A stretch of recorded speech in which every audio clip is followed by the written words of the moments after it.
love to spend my time doing. I love reading literature. Any book I see, I just pick it up and I start looking at it. So it's like a hobby for me. So environment matters in the greatness of somebody. You couldn't have done all of this without the input of your parents. What role did they play in building this reading culture in you as we speak today? And how can we build that reading culture in our Nigerian society? Because our problem is we don't read. We are not the society that reads any longer. How can we help build this reading culture in society? The role of your parents first, then how can we generally improve reading culture and education in Nigeria? My parents, they were my encouragers, as well as my school. But my parents, they were always encouraging me, always supporting me. I'm a boarder, so they allow our parents to call us during the weekend, and then my parents, they never missed a weekend, always calling, always trying to find out how I am, encouraging me, supporting me. And then during my SS3, I actually do not really have any holidays, but the few that the school gave us, anytime I go home, my mom is like, my parents, my mom and my dad, they are always on my neck. They don't want to allow me to rest. They're like, Kamsi, go and pick up your books. You can also tell them how much you love them and what they mean to you on live TV. It will be good, and speak to them. I love my parents. Everybody loves their parents. You can tell them how much it's on live TV. I love my parents a lot, actually. My mom, my dad, I love them, and they mean the world to me, actually.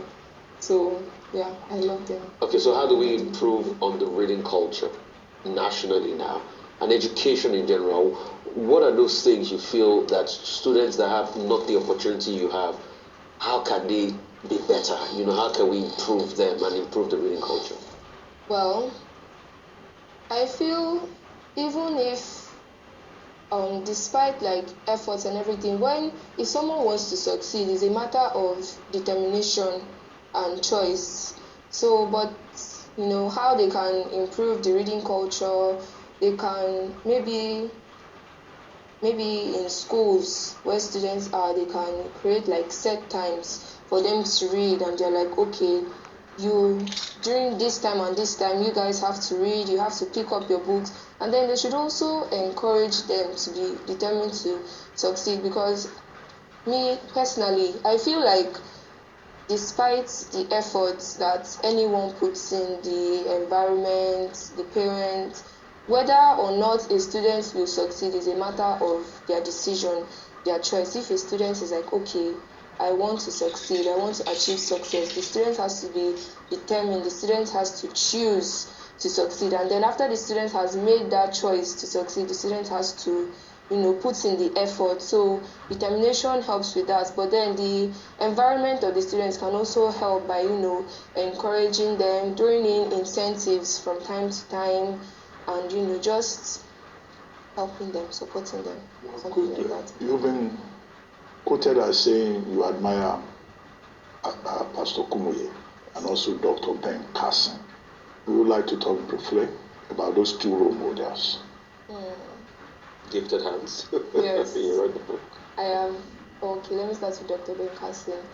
Dr. Ben Carson is one of my role models, yes, because he, despite his background, despite where he came from, he has achieved so much. I think I've read all his books, Gifted Hands, Think Big, The Big Picture.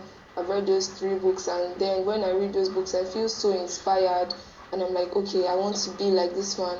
And then Pastor Dr. W.F. Kumuyi, he is my greatest role model. When he is the proprietor of my school, so we have services, deeper life services in my school, and then anytime he comes up on stage to preach, I'm always awed by how he carries himself, how he talks, how he's not afraid to say what needs to be said, and how great he is, and the respect that people have for him. I've not met him personally, but I would really like to. Well, certainly. I'm sure Pastor Kumuyi himself will invite you as a superstar, promoting his legacy with your distinction. Absolutely. Well, thank you so much, Kamsiyochukwu Umeh, for your time with us this morning. It was such a pleasure speaking with you on the morning show. It's time now for